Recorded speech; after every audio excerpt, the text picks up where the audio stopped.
ಬೂಡ ಹಗರಣದ ವಿಚಾರವಾಗಿ ಈಗಾಗಲೇ ಸಿಎಂ ವಿರುದ್ಧವಾಗಿ ಪ್ರಾಸಿಕ್ಯೂಷನ್ಗೆ ಅನುಮತಿ ನೀಡಲಾಗಿದೆ. ಈ ವಿಚಾರ ದೊಡ್ಡ ಮಟ್ಟದಲ್ಲಿ ಪ್ರತಿಭಟನೆಗೆ ಕಾರಣ ಆಗಿದೆ. ಇದೆಲ್ಲದರ ಬಗ್ಗೆ ಮಾತಾಡೋದಕ್ಕೆ ಸಿಎಂ ಪುತ್ರ ಡಾಕ್ಟರ್ ಯತೀಂದ್ರ ಸಿದ್ದರಾಮಯ್ಯ ಅವ್ರನ್ನ ಮಾತಾಡ್ತಾ ಹೋಗ್ತೀನಿ.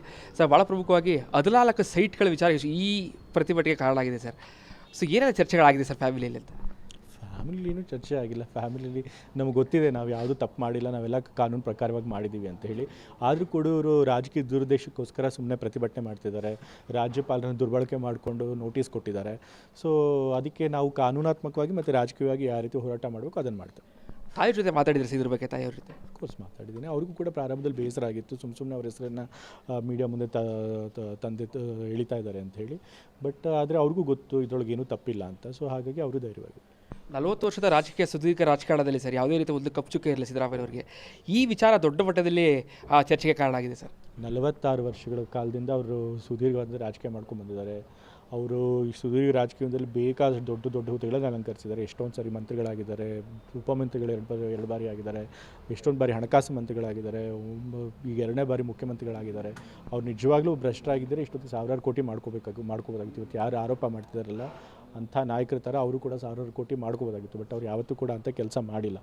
ಇಷ್ಟು ವರ್ಷ ಯಾರೂ ಕೂಡ ಈ ರೀತಿ ರಾಜಕಾರಣ ಮಾಡ್ತಿರಲಿಲ್ಲ. ಏನು ಸುಮ್ಮನೆ ಆರೋಪ ಮಾಡಿ ತಪ್ಪು ಮಾಡಿಲ್ಲದೆ ಹೋದರೂ ಕೂಡ ಅವ್ರನ್ನ ಶಿಕ್ಷೆಗೊಳಿಸಬೇಕು ಅಂತೇಳಿ ಪ್ರಯತ್ನ ಪಡುವಂಥದ್ದು ಯಾರೂ ಮಾಡ್ತಿರಲಿಲ್ಲ. ಎಲ್ರಿಗೂ ಕೂಡ ಒಂದಷ್ಟಾದರೂ ಎಥಿಕ್ಸ್ ಇತ್ತು. ಬಟ್ ಈಗ BJP ಮತ್ತು ಸರ್ಕಾರ ಕೇಂದ್ರದಲ್ಲಿ ಬಂದ ಮೇಲೆ, ಅವ್ರ ಜೊತೆ ಈಗ JDS ಅವ್ರ ಸೇರಿಕೊಂಡ ಮೇಲೆ ಎಲ್ಲ ರೀತಿ ನೀತಿ ನಿಯಮಗಳನ್ನು ಬಿಟ್ಟು ಇವತ್ತು ಅನೈತಿಕವಾದಂಥ ರಾಜಕಾರಣ ಮಾಡ್ತಿದ್ದಾರೆ, ಅಸಂವಿಧಾನಿಕವಾದಂಥ ರಾಜಕಾರಣ ಮಾಡ್ತಾರೆ. ಹಾಗಾಗಿ ಇವತ್ತು ಪಾಪ ಅಂಥ ಸುಳ್ಳು ಆರೋಪನ ಎದುರಿಸಬೇಕಾಗಿ ಬಂದಿದೆ. ಬಟ್ ಇದನ್ನು ಕೂಡ ಅವರು ಹೊರಗೆ ಬಂದೇ ಬರ್ತಾರೆ.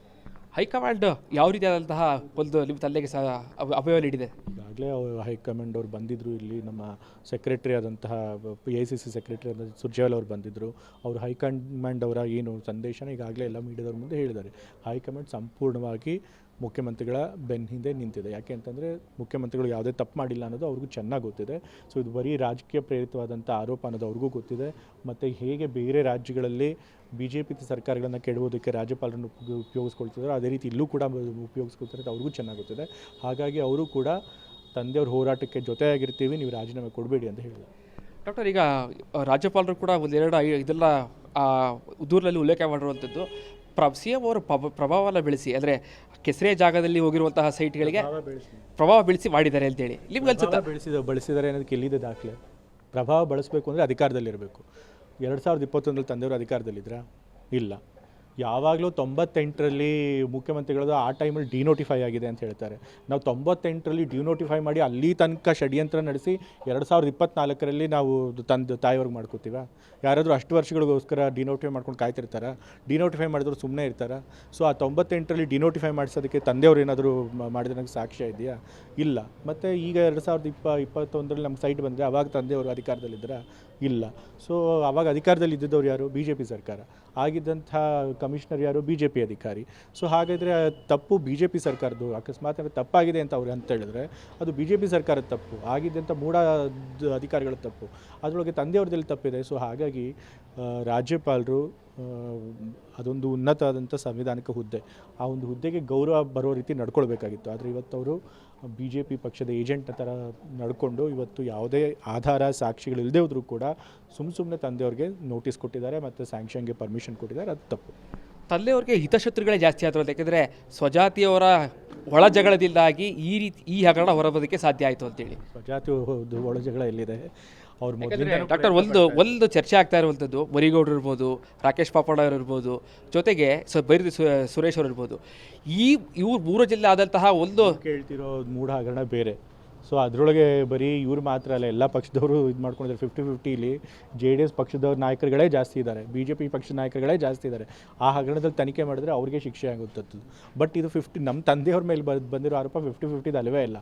ಅದು ಮೂಡಾದವರು ಅನಧಿಕೃತವಾಗಿ ನಮ್ಮ ಜಾಗನ ಎಂಕ್ರೋಚ್ ಮಾಡ್ಕೊಂಡಿದ್ರು. ನಮಗೆ ಬರಬೇಕಾದಂಥ ಕಾಂಪೆನ್ಸೇಷನ್ ಕೊಡಬೇಕು. ಇದಕ್ಕೂ 50-50ಗೂ ಸಂಬಂಧ ಇಲ್ಲ.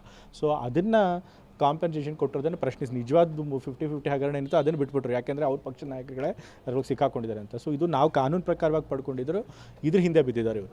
ಅಂದರೆ 14 ಸೈಟ್ಗಳನ್ನ ವಾಪಸ್ ಕೊಟ್ಟು ಸಿದ್ದರಾಮಯ್ಯವರು ಮೂಢ ಹಗರಣದ ಬಗ್ಗೆ ತನಿಖೆ ಮಾಡಿಸಿದ್ರೆ ಈ ರೀತಿ ಆಗ್ತಿರಲಿಲ್ಲ ಅಂತ. ಒಂದು ವಾಪಸ್ ಯಾತಕ್ಕೆ ಕೊಡಬೇಕು? ಕಾನೂನು ಬಗ್ಗೆ ವಾಪಸ್ ಕೊಟ್ಟರೆ ಏನಾಗುತ್ತೆ? ಒಂದು ನಾವೇ ತಪ್ಪು ಮಾಡಿದ್ದೀವಿ ಅಂತ ಒಪ್ಕೊಂಡಂಗಾಗತ್ತೆ. ಎರಡನೇದು, ಈಗಾಗಲೇ ಜುಡಿಷಿಯಲ್ ಕಮಿಷನ್ ಕೊಟ್ಟಿದ್ದಾರೆ ತನಿಖೆ. 2 ಜುಡಿಷಿಯಲ್ ಕಮಿಷನ್ ಕೊಟ್ಟಂದ್ರೆ ಏನರ್ಥ, ಎಲ್ಲಿ ತನಕ ಅವರು ತನಿಖೆ ಮಾಡಿ ನಮಗೆ ಕ್ಲೀನ್ ಚಿಟ್ ಕೊಡಲ್ವೋ ಅಲ್ಲಿ ತನಕ ಸೈಟ್ಗಳು ಅವ್ರ ಸೂಪರ್ದಲ್ಲಿರುತ್ತೆ, ನಮ್ಮ ವಶದಲ್ಲಿರೋದಿಲ್ಲ. ನಾವು ಹೋಗಿ ಆ ಸೈಟ್ಗಳನ್ನ ಮಾರ್ತೀವಿ ಅಥವಾ ಅಲ್ಲಿ ಏನಾದ್ರು ಕಟ್ತೀವಿ ಅಂದರೆ ಆಗುತ್ತಾ? ಸೊ ಹಾಗಾಗಿ ಈಗ ಎಫೆಕ್ಟಿವ್ ಆಗಿ ನಾವು ಪರಿಣಾಮಕಾರಿಯಾಗಿ ಅವ್ರಿಗೆ ಕೊಟ್ಟಿದ್ದೀವಿ ಅಂತ ಪ್ರಾಕ್ಟಿಕಲಿ ಅದರ ಅರ್ಥ. 13 ವರ್ಷಗಳ ಹಿಂದೆ ಕೂಡ ಸಿದ್ದರಾಮಯ್ಯ ಪಾದಯಾತ್ರೆ ಮಾಡೋ ಮೂಲಕ ಅಂದರೆ ಯಡಿಯೂರಪ್ಪ ಅವರಿಗೆ ಪ್ರಾಸಿಕ್ಯೂಷನ್ ಅನುಮತಿ ಕೊಟ್ಟ ಕಾರಣಕ್ಕಾಗಿ ಸಿದ್ದರಾಮಯ್ಯರು ಒತ್ತಾಯ ಮಾಡಿದರು. ಸೊ ಹೀಗಾಗಿ ಬಿಜೆಪಿ ಕೂಡ ಇವತ್ತು ಒತ್ತಾಯ ಮಾಡ್ತಾರೆ ರಾಜೀನಾಮೆ ಕೊಡಬೇಕು ಅಂತ. ಯಡಿಯೂರಪ್ಪ ಅವ್ರ ಕೇಸ್ಗೂ ಈ ಕೇಸ್ಗೂ ಯಾವುದೇ ಹೋಲಿಕೆ ಇಲ್ಲ. ಈಗ ಯಡಿಯೂರಪ್ಪ ಅವ್ರ ಕೇಸಲ್ಲಿ ಏನಾಗಿತ್ತು, ಲೋಕಾಯುಕ್ತದವರು ಪ್ರಾಥಮಿಕ ತನಿಖೆ ಮಾಡಿ ವರದಿ ಕೊಟ್ಟಿದ್ದರು, ಅವರು ಮೈನಿಂಗ್ ಕೇಸಲ್ಲಿ ಹಗರಣದಲ್ಲಿ ಅವ್ರು ಭಾಗಿಯಾಗಿದ್ದಾರೆ, ಡಿನೋಟಿಫಿಕೇಷನ್ ಭಾಗಿಯಾಗಿದ್ದಾರೆ ಅಂತ. ಅದರ ಆಧಾರದ ಮೇಲೆ ಖಾಸಗಿ ವ್ಯಕ್ತಿಗಳು ಲೋಕಾಯುಕ್ತದ ಈ ಥರ ವರದಿ ಕೊಟ್ಟಿದ್ದಾರೆ, ಹಾಗಾಗಿ ನೀವು ಅವ್ರಿಗೆ ಪ್ರಾಸಿಕ್ಯೂಷನ್ಗೆ ಸ್ಯಾಂಕ್ಷನ್ ಪರ್ಮಿಷನ್ ಕೊಡಿ ಅಂತೇಳಿ ಹೋಗಿದ್ದು. ಸೊ ಅಲ್ಲಿ ಆಗಾಗಲೇ ತನಿಖೆ ಆಗಿತ್ತು, ಪ್ರಾಥಮಿಕ ವರದಿ ಸಿದ್ಧ ಆಗಿತ್ತು, ಅದರ ಆಧಾರದ ಮೇಲೆ ರಾಜ್ಯಪಾಲರವ ಕೊಟ್ಟರು. ಬಟ್ ಇಲ್ಲಿ ಎಲ್ಲಿ ತನಿಖೆ ಆಗಿದೆ? ಇಲ್ಲಿ ತನಿಖೆನೇ ಮಾಡಿಲ್ಲ, ಯಾರೂ ತನಿಖೆ ಮಾಡಿಲ್ಲ. ಮತ್ತು ಇವ್ರು ಏನು ಹಗರಣ ಆಗಿದೆ ಅಂತ ಹೇಳ್ತಾರೆ, ಆ ಸಮಯದಲ್ಲಿ ತಂದೆಯವರು ಅಧಿಕಾರದಲ್ಲೂ ಇರಲಿಲ್ಲ. ಸೊ ಆದರೂ ಕೂಡ ತನಿಖೆನೇ ಮಾಡಿದೆ ಸುಮ್ಮನೆ ಪ್ರಾಸಿಕ್ಯೂಷನ್ಗೆ ಅನುಮತಿ ಕೊಡ್ತೀನಿ ಅಂತಂದರೆ ಇದಕ್ಕೆ ಏನು ಹೇಳೋಣ, ಇದು ಯಾವ ರೀತಿ ನ್ಯಾಯ ಅಂತ ಹೇಳೋಣ? ಸೊ ಹಾಗಾಗಿ ಬ್ಲೇಟೆಂಟಾಗಿ ರಾಜ್ಯಪಾಲರು ಕೇಂದ್ರ ಸರ್ಕಾರದ ಒಂದು ಒತ್ತಾಯಕ್ಕೆ ಮಣಿದು ಇವತ್ತು ರಾಜಕೀಯ ಮಾಡ್ತಿದ್ದಾರೆ. ನಾವು ಅದರ ವಿರುದ್ಧ ಇರ್ತೀವಿ. ಮತ್ತು ಅಷ್ಟೇ ಅಲ್ಲ, ಮತ್ತು ಒಂದು ಪ್ರಾಸಿಕ್ಯೂಷನ್ಗೆ ಸ್ಯಾಂಕ್ಷನ್ ಕೊಡಬೇಕು ಅಂತಂದರೆ ಅದಕ್ಕೂ ಕೂಡ ಕೇಂದ್ರ ಸರ್ಕಾರನೇ ಒಂದು ಸ್ಟ್ಯಾಂಡರ್ಡ್ ಆಪರೇಟಿವ್ ಪ್ರೊಸೀಜರ್ ಮಾಡಿದೆ.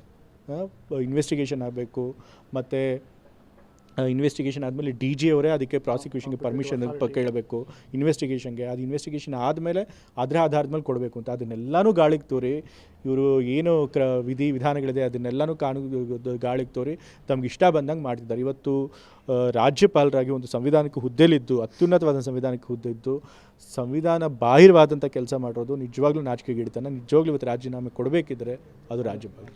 ಅಂದರೆ ಈ ಸಿದ್ದರಾಮಯ್ಯನವರು CM ಆಗಿರೋ ಸಹಿಸ್ಕೊಳಕ್ಕೆ ಆಗ್ತಾ ಇಲ್ವಾ, ಹೇಗೆ ಸರ್? ಈಗ BJP ಅವರು ಎಲ್ಲ ಕಡೆಯೇ ಅದನ್ನು ಮಾಡ್ತಾರೆ. ಅವ್ರದ್ದು ಘೋಷಣೆ ಏನು, ನಾವು ಕಾಂಗ್ರೆಸ್ ಮುಕ್ತ ಮಾಡ್ತೀವಿ ಅಂತೇಳಿ. ಬರೀ ಕಾಂಗ್ರೆಸ್ ಮುಕ್ತ ಅಲ್ಲ, ಯಾವುದೇ ವಿರೋಧ ಪಕ್ಷ ಇಲ್ಲದೆ ಇವರೊಬ್ಬರೇ ಸಾರ್ವಭೌಮತ್ವ ಸಾಧಿಸಬೇಕು ಅಂತ ಇವ್ರಿಗೆ ಪ್ರಯತ್ನ ಮಾಡ್ತಿರೋದು. ಇವತ್ತು ಮಹಾರಾಷ್ಟ್ರದಲ್ಲೂ ಹಾಗೆ ಮಾಡಿದ್ರು, ಅಲ್ಲೂ ಕೂಡ ಮೈತ್ರಿ ಸರ್ಕಾರ ಬಹುಮತ ಗಳಿಸ್ಕೊಂಡು ಬಂದಿತ್ತು. ಅಲ್ಲೂ ಕೂಡ ಅಲ್ಲಿ ಪಕ್ಷಗಳನ್ನು ಒಡೆದು ಅವ್ರ ಅಧಿಕಾರಿಗೆ ಬಂದರು. ಡೆಲ್ಲಿಲಿ ಕೇಜ್ರಿವಾಲ್ ಇವರು ವಿರುದ್ಧ ಸತತವಾಗಿ ಗೆಲ್ತಿದ್ದಾರೆ ಅಂಥೇಳಿ ಅವ್ರನ್ನೂ ಕೂಡ ಜೈಲಿಗೆ ಕಳಿಸಿದ್ರು, ಸುಳ್ಳು ಕೇಸ್ ಹಾಕಿ. ಮತ್ತು ಅವ್ರಿಗೆ ಬೇಲ್ ಕೊಡ್ತಿದ್ದಂಗೆ ಇಡಿ ಕೇಸಲ್ಲಿ ಬೈಲ್ ಸಿಗ್ತಿದ್ದಂಗೆ ಮತ್ತು CBI ಕೇಸ್ಗೆ ಅವತ್ತೇ ದಿವಸ ಕೇಸ್ ಹಾಕಿಸಿ ಮತ್ತೆ ಅವ್ರು ಜೈಲಿಗೆ ಹೋಗೋಂಗೆ ಮಾಡಿದ್ರು, ಬೇಲ್ ಸಿಗದೇ ಇರೋಂಗೆ ನೋಡಿಕೊಂಡ್ರು. ಪಾಪ ಜಾರ್ಖಂಡ್ CMಗೂ ಹಾಗೆ ಮಾಡಿದ್ರು. ಕೇರಳ, ತಮಿಳ್ನಾಡು, ವೆಸ್ಟ್ ಬೆಂಗಾಲ್ ಎಲ್ಲ ಕಡೆನೂ ಕೂಡ ಗವರ್ನರ್ ಮೂಲಕ ಸರ್ಕಾರಗಳಿಗೆ ಕಿರುಕುಳ ಕೊಡ್ತಾ ಇದ್ದಾರೆ, ಸರ್ಕಾರದ ಕೆಲಸಗಳಾಗದಿರೋಂಗೆ ನೋಡ್ಕೋತಾ ಇದ್ದಾರೆ. ಸೊ ಇವತ್ತು BJP ಅವರು ಇಡೀ ದೇಶದಲ್ಲಿ ಈ ಕೆಲಸ ಮಾಡ್ತಾ ಇದ್ದಾರೆ. ಸೊ ಈ ರೀತಿ ಆದರೆ ಅದು ಭಾರತಕ್ಕೆ, ನಮ್ಮ ಪ್ರಜಾಪ್ರಭುತ್ವಕ್ಕೆ ಒಳ್ಳೆಯದಲ್ಲ. ಇದು ಬರೀ ಸಿದ್ದರಾಮಯ್ಯ ಅವ್ರ ಪ್ರಶ್ನೆ ಅಲ್ಲ. ಇವತ್ತು ಯಾವುದೋ ಒಬ್ಬ ಖಾಸಗಿ ವ್ಯಕ್ತಿ ಮೇಲೆ ತನಿಖೆನೇ ಮಾಡ್ದೇನೆ ಇವರು ಪ್ರಾಸಿಕ್ಯೂಷನ್ಗೆ ಅನುಮತಿ ಕೊಡ್ತಾರೆ ಅಂತಂದರೆ ಮುಂದೆ ಯಾವ CM ಬಂದರೂ ಇದೇ ಕೆಲಸ ಮಾಡ್ತಾರೆ. BJP ಥರ CM ಬಂತಂತಂದರೆ ಆವಾಗ ಹೇಗೆ ಪ್ರಜಾಪ್ರಭುತ್ವ ಉಳಿಯೋಕ್ಕೆ ಸಾಧ್ಯ? ಹೇಗೆ ಸರ್ಕಾರ ಜನರ ಕೆಲಸ ಮಾಡೋಕ್ಕೆ ಸಾಧ್ಯ? ಒಂದು ಚುನಾಯಿತ ಸರ್ಕಾರ ಜನರ ಬಹುಮತ ಪಡೆದು ಅಧಿಕಾರಕ್ಕೆ ಬಂದಿರೋ ಸರ್ಕಾರನ ಎಲೆಕ್ಷನಲ್ಲಿ ಸೋಲ್ಸೋಕ್ಕಾಗಿಲ್ಲ ಅಂಥೇಳಿ ಈ ರೀತಿ ಅಡ್ಡದಾರಿಯಲ್ಲಿ ಸರ್ಕಾರನ ಬೀಳಿಸುವಂಥ ಪ್ರಯತ್ನ ಮಾಡ್ತಾರೆ. ಬಟ್ ಇದರಿಂದ ಅವರು ಟೆಂಪ್ರರಿಯಾಗಿ ಏನಾದರೂ ಸಾಧಿಸ್ಬೋದು, ಆದರೆ ಲಾಂಗ್ ರನ್ನಲ್ಲಿ ನಮ್ಮ ದೇಶ ಹಾಳಾಗುತ್ತೆ, ನಮ್ಮ ಪ್ರಜಾಪ್ರಭುತ್ವ ಹಾಳಾಗುತ್ತೆ. ಅದನ್ನು ಜನ ಅರ್ಥ ಮಾಡ್ಕೋಬೇಕು. ಡಾಕ್ಟರ್, ಇವೆಲ್ಲ ನೋಡ್ತಾ ಇದ್ರೆ ನಿಮ್ಮ ತಂದೆಯವರ ಅಧಿಕಾರ ಮತ್ತಷ್ಟು ಗಟ್ಟಿಯಾಗುತ್ತೆ ಅಂತ ಅನ್ಸುತ್ತೆ ಅಂತ. ಇವಾಗ ನಮ್ಮ ಕಾಂಗ್ರೆಸ್ ಪಕ್ಷ ಪೂರ್ತಿ ಒಗ್ಗಟ್ಟಾಗಿದೆ. ಇವತ್ತು ಕಾಂಗ್ರೆಸ್ ಪಕ್ಷದವ್ರಿಗೆ ಗೊತ್ತಿದೆ ಇವತ್ತು ಈ ರೀತಿ ಇವತ್ತು ಸಿದ್ದರಾಮಯ್ಯ ಅವ್ರ ಮೇಲೆ ಮಾಡ್ತಾರೆ, ಮುಂದೆ ಯಾರ ಮೇಲಾದರೂ ಇದೇ ರೀತಿ ಮಾಡ್ತಾರೆ. ಹಾಗಾಗಿ ಇವತ್ತು ಅವರು ಮಾಡುವಂತಹ ದಬ್ಬಾಳಿಕೆಗೆ ನಾವು ಮಾಡಿದರೆ ನಾವು ಯಾವಾಗಲೂ ಅವ್ರನ್ನ ಎದುರಿಸೋದಕ್ಕೆ ಸಾಧ್ಯ ಆಗೋದಿಲ್ಲ. ಹಾಗಾಗಿ ಇವತ್ತು ಎಲ್ಲರೂ ಒಗ್ಗಟ್ಟಾಗಿ ನಿಂತು ಸಿದ್ದರಾಮಯ್ಯ ಅವರು ನಿಂತು ಇದನ್ನು ಹೋರಾಟ ಮಾಡಬೇಕು ಅಂತ ಎಲ್ಲರೂ ನಿಶ್ಚಯ ಮಾಡಿದ್ದಾರೆ. ಸೊ ಹಾಗಾಗಿ ಒಂದು ರೀತಿ ನಮ್ಮ ಪಕ್ಷದಲ್ಲಿ ಒಗ್ಗಟ್ಟು ಮೂಡೋದಕ್ಕೆ ಇವರೇ ಕಾರಣ ಆಗಿದ್ದಾರೆ. 5 ವರ್ಷ ಪೂರೈಸ್ತಾರೆ ಡಾಕ್ಟರ್? ಖಂಡಿತ ನಮ್ಮ ಸರ್ಕಾರ ಖಂಡಿತ ಪೂರೈಸ್ತಾರೆ. ಸಿದ್ದರಾಮಯ್ಯ ಅವರು ಮುಖ್ಯಮಂತ್ರಿಗಳಾಗಿದ್ದಾರೆ.